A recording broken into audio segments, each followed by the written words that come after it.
Thank you, Madam Speaker. Madam Speaker, I'd like to thank the Honourable Member for this question.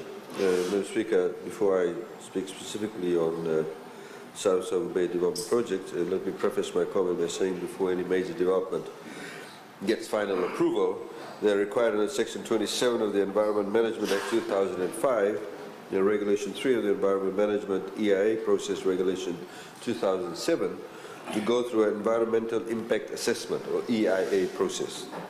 This includes consultation with the community and anyone else that would be interested or affected by the proposed development.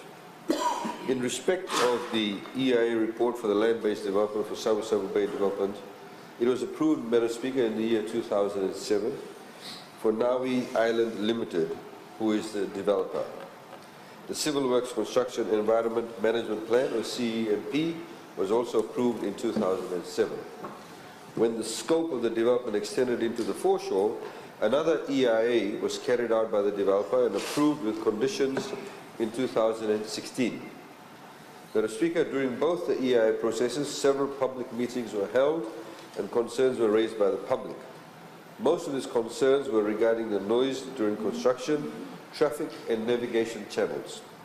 These concerns have been incorporated into the EIA report and the approval conditions.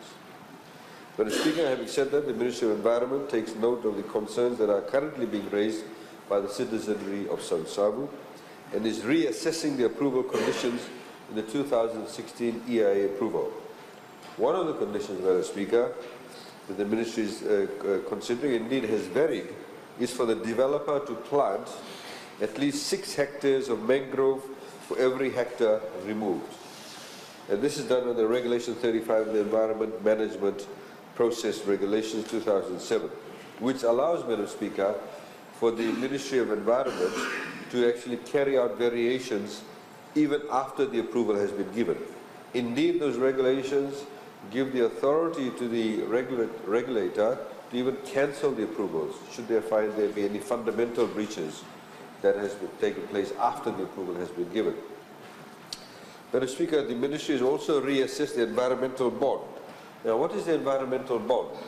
Regulation 32 provides for environmental bond to be charged to the developer towards A, restoration, improvement and remedial work in any area, B, compensation for loss or damage to property or income, C, preventative or remedial action necessitated by the environmental or resource management impacts of a development activity or undertaking and ordered by a court under Section 47 of the Act or undertaken by the Department. It is normally calculated based on the cost of the civil works being undertaken during the project. Once the project is complete, the amount charged is refunded after deducting costs towards any of the above damages mentioned, because as mentioned, it is a bond. The Speaker, the Ministry has, as I mentioned, reassessed the environmental bond and has communicated the revised bond amount to the developer. The environmental bond is calculated based on the nature, size and location of the development.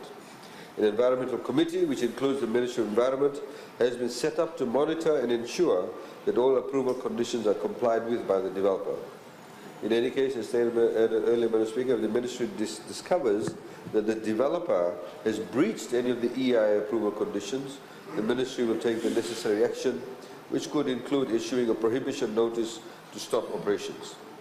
Madam Speaker, the Ministry will be closely monitoring all the developments, of course, not just in Navi Bay, but in Fiji, and will ensure sustainable development that our environment is safeguarded at all times, indeed as provided for under the Constitution. Madam Speaker. Thank you, Madam Speaker.